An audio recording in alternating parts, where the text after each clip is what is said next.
फिर मैंने देखा आते जाते लोग उन्हें भी कुछ दे रहे थे और वो लेकर रख रहे हैं। मैंने सोचा कि मेरा अंदाजा गलत था, वो बुजुर्ग भिखारी ही है। जिज्ञासा पूर्वक मैं की तरफ बढ़ा तो कुछ लोगों ने मुझे आवाज लगाई, उसके करीब ना जाइए डॉक्टर साहब, वो बूढ़ा तो पागल है।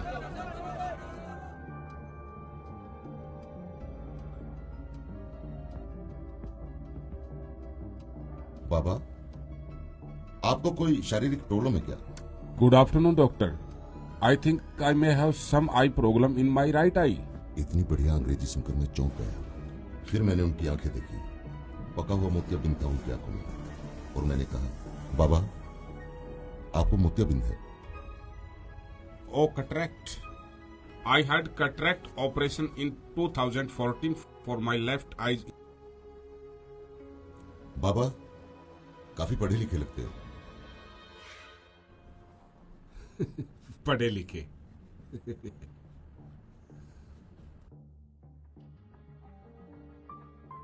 लो डॉक्टर, उधर बैठकर बात करते हैं, वरना ये लोग भी तुझे मेरी तरह पागल कहेंगे। मैं आई हूँ। अरे अभी तो समर्थ हूं मैं अपना खुद बोझ ढोने में। तो हाँ बाबा, अब बताओ आप यहाँ क्या कर रहे हैं? I am mechanical senior operator. मैं एक कंपनी में सीनियर ऑपरेटर था। वहां नए बच्चों को सिखाते सिखाते एक दिन मशीन में पैर आ गया और बैसाखी हाथ में आ गई। अब लंगड़े बैल को कौन काम पे रखता है। कंपनी ने पैर का ट्रीटमेंट कराया और मुझे कुछ पैसे देकर घर भेज दिया। मैंने उस पैसे से एक छोटी सी वर्कशॉप बना डाली और डॉक्टर मेरा बेटा भी मैकेनिकल इंजीनियर है। और धीरे धीरे बेटे ने तरक्की की और कंपनी बनाई। लेकिन बाबा आप यहाँ कैसे, यहाँ क्या कर रहे हैं? सब कर्मों का खेल है डॉक्टर साहब। बेटे ने अपना बिजनेस बढ़ाने के लिए कंपनी व घर दोनों को बेच दिया। बेटे की तरक्की के लिए मैंने भी कुछ नहीं कहा। बेटा बच्चों को लेकर सब कुछ बेच बाच कर जापान चला गया और हम जापानी बुढ़े और बुढ़िया यहां रह गए। लेकिन बाबा आप इतने टैलेंटेड हैं, जहां पर भी पांव मारोगे पानी निकाल दोगे।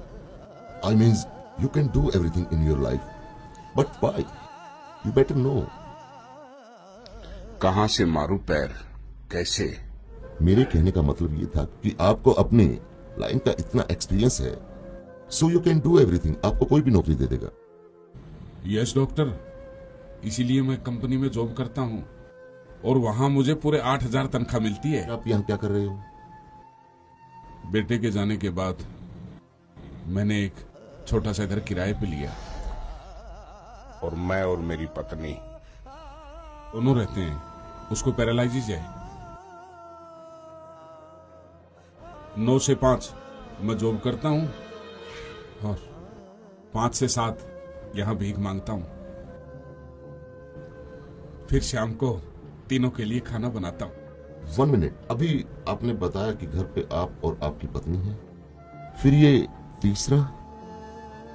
हाँ डॉक्टर, मेरे बचपन में मेरे माँ बाप मुझे छोड़कर चले गए थे, तो मेरा एक दोस्त था।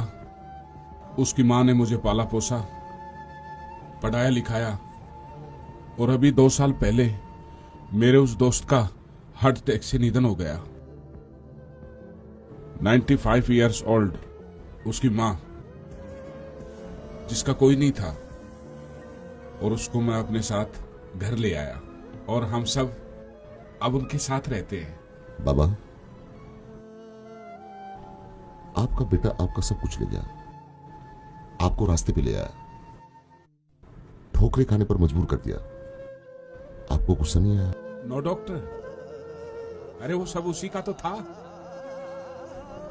हर माँ बाप अपने बच्चों के लिए ही तो करते हैं। उसका था, सो वो ले गया। इसमें गुस्से की तो कोई बात ही नहीं। नहीं, ये लेने का कौन सा तरीका हुआ? ये तो सरासर लूट हुई ना। हाँ, और अब आपका भीख मांगने का कारण भी मेरी समझ में आ गया।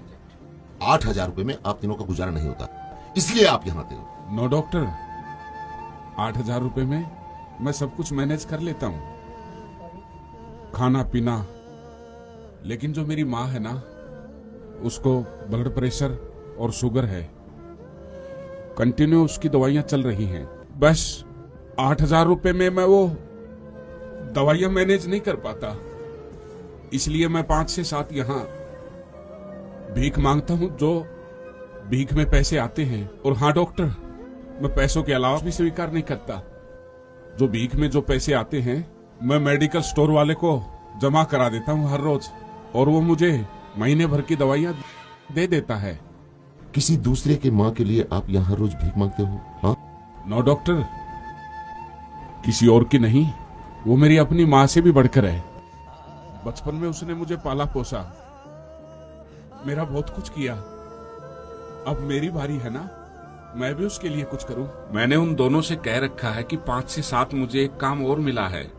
अच्छा बाबा, एक बात बताओ, अगर उनको पता चले कि आप 2 घंटे भीख मांगते हो तो उनको बुरा नहीं लगेगा? कैसे पता चलेगा डॉक्टर साहब? वो मेरे सहारे के बगैर करवट तक नहीं बदल सकते, वो यहाँ पर कैसे आएंगे? अच्छा बाबा, एक बात बताओ, अगर मैं आपकी माँ जी को अपनी तरफ से नियमित दवाइयां दूं, ये ठीक रहेगा ना? फिर आपको भीख भी नहीं मांगनी पड़ेगी। डॉक्टर, आप भिखारियों के लिए दवाइयां देते हैं, लेकिन आप माँ जी को दवाइयां देंगे तो वो भी भिखारी कहलाएगी ना? अभी मैं समर्थ हूं,